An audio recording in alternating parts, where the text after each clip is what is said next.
Bonjour à toutes et à tous. Alors hier en me promenant, je suis tombé par terre, j'ai trouvé un médiator, pardon. Donc c'est un gratteur à cordes de guitare. Je suis absolument pas guitariste, hein, ni de près ni de loin, mais j'ai horreur de jeter des choses quand ça peut se révéler être utile.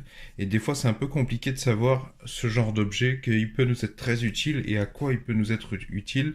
Alors j'ai un début de réponse pour cet objet. Les médiators, peut vous être très utile pour, par exemple, démonter des smartphones.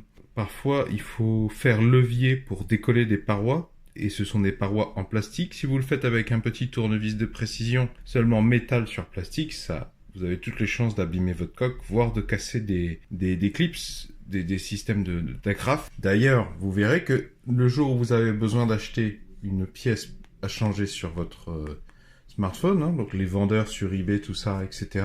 Quand ils vous vendent l'objet, la pièce, je sais pas, la caméra, une vitre, etc. Souvent, ils vous proposent d'acheter des leviers pour justement faciliter le démontage, parce que eux utilisent des outils en plastique. Et ben, en fait, tout bêtement, vous n'avez pas besoin d'acheter ce genre de choses si vous avez eu l'intelligence de conserver ce genre d'objet ou quelque chose qui s'en rapproche en plastique fin, relativement dur.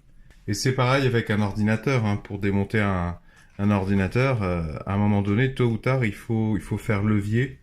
Des fois, même pour des choses toutes bêtes, hein, du genre un ventilateur qui est fatigué ou qui fonctionne pas assez, ça serait quand même pénible de changer d'ordinateur juste parce qu'il faut changer un ventilateur. Non, on change le ventilateur. Or, pour démonter, ben, il y a besoin de dévisser plein de vis, mais après, souvent, il faut faire levier dans des petits interstices, de la même façon que pour les smartphones. Moi, j'ai horreur de jeter des choses et de m'apercevoir un an plus tard, ou même des fois quelques semaines plus tard, que ça m'aurait été bien utile. Donc c'est pour ça que je fais cette vidéo qui a valeur un petit peu de pense-bête pour moi-même et les autres. Si vous aussi, vous n'aimez pas jeter pour rien, et optimiser, enfin réutiliser de manière intelligente les objets, eh bien je vous invite à vous abonner parce que c'est dans l'esprit de la chaîne.